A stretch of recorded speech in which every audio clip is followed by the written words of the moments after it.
अस्सलामुअलैकुम दोस्तों, मेरा नाम है अरसलान और आप देख रहे हैं अरसलान टेक यूट्यूब चैनल।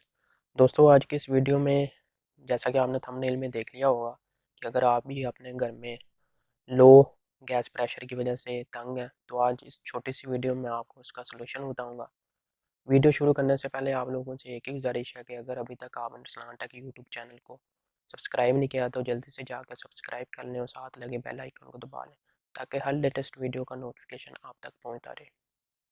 सर्दी आते ही आपको पता पाकिस्तान में गैस का बना शिद्दत अख्तियार कर जाता है। बाज़ इलाकों में जुज़वी और बाज़ इलाकों में मुकम्मल लोड शेडिंग का सामना करना पड़ता है और अक्सर इलाकों में लो प्रेशर की शिकायत आती हैं। तो इसी वाले से मैं आपको बताऊंगा कि आप कैसे अपने घर के बाहर लगे हुए इस गैस रेगुलेटर से प्रेशर को मेंटेन कर सकते हैं या बढ़ा सकते हैं। इसके लिए आपको जनरल टूल की ज़रूरत पड़ेगी, एक फ्लैट पेचकस और एक लॉन्ग नोज प्लायर। अगर किसी के पास लॉन्ग नोज प्लायर ना हो तो वो कैंची के ज़रिए भी इस ऊपर वाले कैप को खोल सकता है। तो ये कुछ इस तरीके से आपके घर के बाहर लगा होता है। ये सब चीज़ें मैं बताने से पहले आपको रेगुलेटर काम कैसे करता है वो मैं बता देता हूँ ताकि आपको अच्छे तरीके से समझ लग जाए। ये एक रेगुलेटर मैंने ओपन किया हुआ है समझाने के लिए। ये बेसिकली जो आपके घर के बाहर रेगुलेटर लगे होते हैं वो होते हैं डायाफ्राम टाइप। जितना आप डायाफ्राम को अंदर की तरफ पुश करते हो उतना ये इनलेट पे गेट लगा होता है, उतना ज़्यादा कि वो गेट ओपन होता है और उतनी ज़्यादा वो गैस को पास करने की सलाहियत रखता है। और ये एक स्प्रिंग लगा होता है जिसकी एडजस्टमेंट आप करते हैं कि ज़्यादा अगर आप इसको दबाव देंगे ज़्यादा गेट ओपन होगा, इसी तरह अगर कम दबाव होगा तो डायाफ्राम कम दबेगा और इसी तरह गेट भी कम होगा और गैस भी कम पास होगी।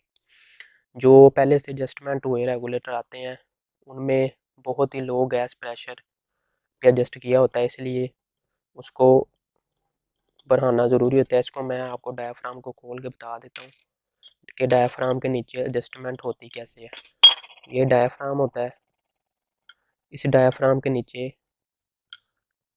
ये देखें, अगर आपको मैं जूम करके दिखाऊं तो इस डायाफ्राम के नीचे ये गेट लगा होता है, ये एडजस्टमेंट लगी होती है। अगर आप इसको ज़्यादा दबाएंगे तो ये देखें गेट ज़्यादा ओपन होगा, अगर आप इसको कम दबाएंगे तो गेट कम ओपन होगा, गैस इनपुट से आउटपुट कम पास होगी। ये गेट भी मैं आपको ओपन करके बता देता हूँ।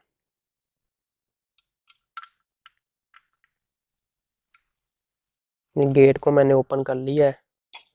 ये देखें कुछ इस तरीके से इसके नीचे इनपुट का वेंट होता है और ये साथ रबर की वाशल होती है। जितना इसके ऊपर सुराख के ऊपर ये दबाव आएगा उतनी कम गैस पास होगी, जितना ये गेट ओपन होगा उतनी वेंट से ज़्यादा गैस पास होगी। ये बताने का पर्पज़ इसलिए था कि ये आपको मैकेनिज़्म आपको पता होता कि आप अपने गैस के रेगुलेटर को कैसे बढ़ाना है, अच्छे तरीके से बढ़ा सकें। अब चलते हैं वीडियो के मेन पार्ट की तरफ। सबसे पहले आपने इस कैप को ओपन कर लेना है। कैप को ओपन करने के लिए आप लॉन्ग नोज प्लायर का यूज़ करें। अगर किसी के पास लॉन्ग नोज प्लायर की सहूलत ना हो तो वो कैंची का इस्तेमाल भी कर सकता है। तो ये उसका सबसे पहले कैप होता है। आपने कैप को ये एंटी क्लॉकवाइज खोलेंगे, ये बड़ी आसानी से आप इसको खोल लेंगे। फिर इसके बाद आपने ना अंदर अपने चूल्हा ऑन करवा लेना, चाहे जितनी भी गैस आ रही है।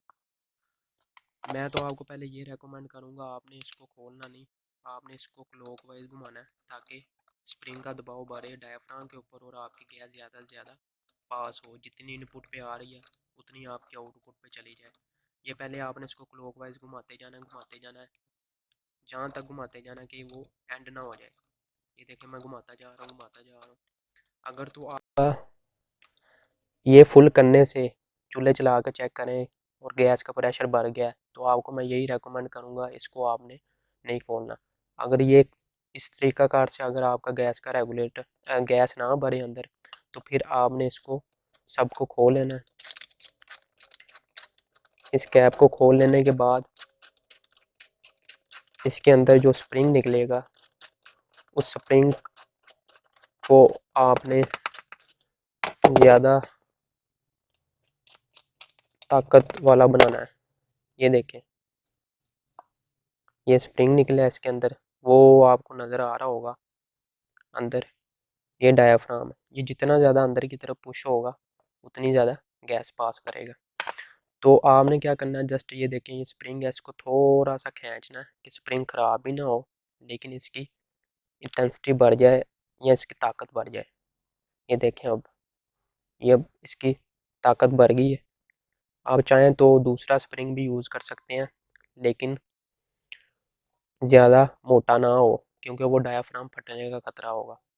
इसी तरह आप ये देखें, पहले बड़ी आसानी से जा रहा है, अब देखें आपको थोड़ा सा जोर लगा के, ये जितना मैंने खींच दिया, हो सकता है कि आपका ये पहली चूड़ी से ही काम बन जाए, लेकिन फिर भी आपने फिर वही तरीका करना है।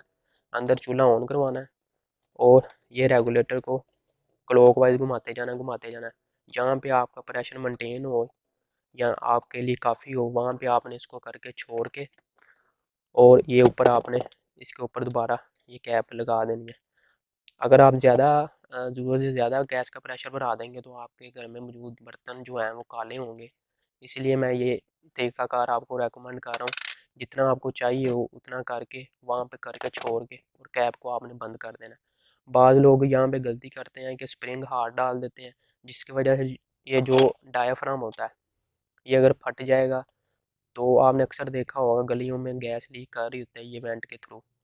ये जो ओवरफ्लो का वेंट होता है, यहाँ से गैस बाहर आ रही होती है, उसकी रीज़न यही होती है कि रेगुलेटर को ज़्यादा छेड़छाड़ करने से ये डायाफ्राम फट जाता है। तो आपने बड़ा ये ध्यान से करना, तो आपका प्रेशर का मसला हल हो जाएगा। उम्मीद करता हूँ कि आपको आज की ये वीडियो पसंद आई होगी। अगर वीडियो पसंद आई होगा तो हमेशा की तरह वीडियो को लाइक कर दीजिएगा और चैनल को सब्सक्राइब कर दीजिएगा। तो मिलते हैं फिर अगली नई वीडियो के साथ, तब तक के लिए अल्लाह हाफ़िज़।